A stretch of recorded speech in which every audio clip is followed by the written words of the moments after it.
Maayong hapon mga madam, nagluto ko karon sa akong snack madam, sampurado.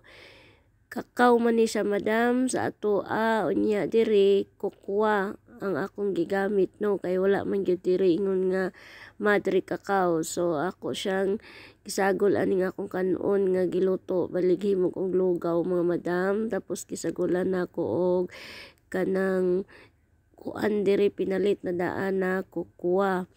Mo ni siya madam, ipakita ko no sa inyo yan ang akong gigamit no.